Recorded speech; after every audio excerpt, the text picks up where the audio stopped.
Hello guys, कैसे हो आप सब। तो हम फिर से निकल चुके थे अपनी लॉन्ग ड्राइव पर। तो पहले तो हम अपने गाड़ी की टैंक फुल करवाई, फिर हम निकल चुके अपनी लॉन्ग ड्राइव पर। तो आज हम जा रहे हैं बंकापुर, जहाँ पे हज़रत अलाउद्दीन शाह क़ादरी रहमतुल्लाहि तआला अलैह रहते हैं। तो आइए हज़रत के बारे में कुछ मालूमात हासिल करते हैं। हज़रत अलाउद्दीन शाह क़ादरी रहमतुल्लाहि तआला अलैह अब सारी धन दौलत पंजाब में छोड़कर अल्लाह की राह पर निकल पड़े। बहुत से चट्टानों पर आपने जाकर इबादत की और फिर वहां से आप बंकापुर आए। बंकापुर में जब आप तशरीफ लाए, वहाँ पर एक नीम का पेड़ था, उसके नीचे बैठकर आप अल्लाह की इबादत करते थे और लोग भी आपके पास आते थे और आप लोगों की इस्लाह करते थे। वहीं पर एक जादूगर रहता था। जादूगर अपने जादुओं से लोग से कहता था और बहुत सारे पैसे ले लेता था और कहता था कि ये मैंने किया है।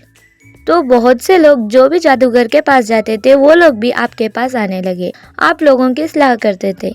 जब ये सभी जादूगर को पता चला तो जादूगर गुस्से में आ गया। फिर वो जाकर हजरत के पास वो चट्टान फेंकने लगा, अपने जादुओं से चट्टानों को फेंकने लगा।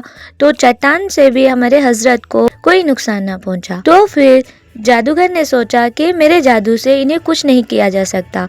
तो फिर उसने कुछ अपने बंदों से जमा करके कहा और उन पर हमला करने के लिए भेजा। जब बंदे हजरत पर हमला करने आए थे तो अल्लाह पाक ने बहुत सारे जिन्नात को वहाँ पर भेजा। तो जिन्नात वहाँ पर रुके, उनके पास बड़ी बड़ी तलवारें थी। जब जो भी शख्स आता है उन पर हमला करने के लिए, तो जिन्नात उन्हें डराया करते और उन्हें कहते कि अगर तुम हजरत को कोई भी नुकसान पहुँचाओगे तो हम तुम्हें छोड़ेंगे नहीं।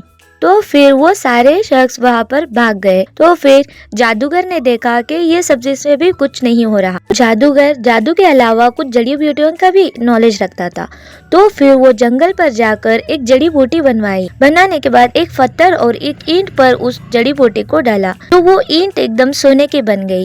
यानी सोने की नहीं बनी, बस सोने की तरह दिखने लगी। तो वही ईंट लेकर वो हजरत के पास, हजरत जहाँ पर वजू बनाया करते थे, वहाँ पर हजरत जब नहीं थे तो उसने वो उस ईंट को वहीं पर रख दिया। अब हजरत वहाँ पर तशरीफ लाए तो उन्होंने देखा सोने के ईंट बनी हुई है। यानी उन्हें इल्म गैब था। अल्लाह पाक अपने बंदों को और वलियों को इल्म गैब देता है।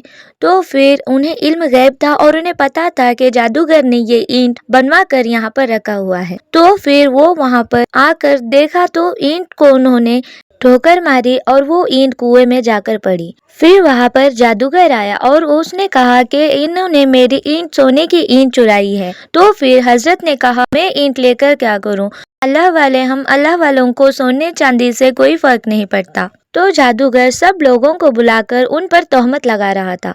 जब वो तोहमत लगा रहा था तो हजरत जलाल में आ गए। फिर वो जलाल में आकर सामने पड़ा हुए पत्थर पर थूक दिया। थूक यानी लुआब। हजरत के लुआब से वो पत्थर सोने का बन गया, असली सोने का बन गया। तो फिर यही माजरा सभी लोग ने वहीं पर देखा। तब सभी लोगों ने इस्लाम कबूल किया और साथ में जादूगर भी था। तो उसने भी ये माजरा देखा तो वो हजरत के पैरों पर आ गिरा, कहने लगा जादू तो मैं भी जानता हूँ, मैं भी जादूगर हूँ, मगर ये जो आपने किया ये जादू नहीं है, ये आपको अल्लाह की दी हुई है। तो फिर मैं ईमान लाता हूँ। तो वो भी इस्लाम कबूल किया। सुबहान अल्लाह। मुझे तो यहाँ पर आकर बहुत अच्छा लगा, आप भी एक बार ज़रूर आए। और जब हजरत का विसाल हो रहा था तो अपने इर्द गिर्द मुरीदों से कहा कि जुम्मा के रोज सुबह सादिक पर मेरा इंतकाल होगा।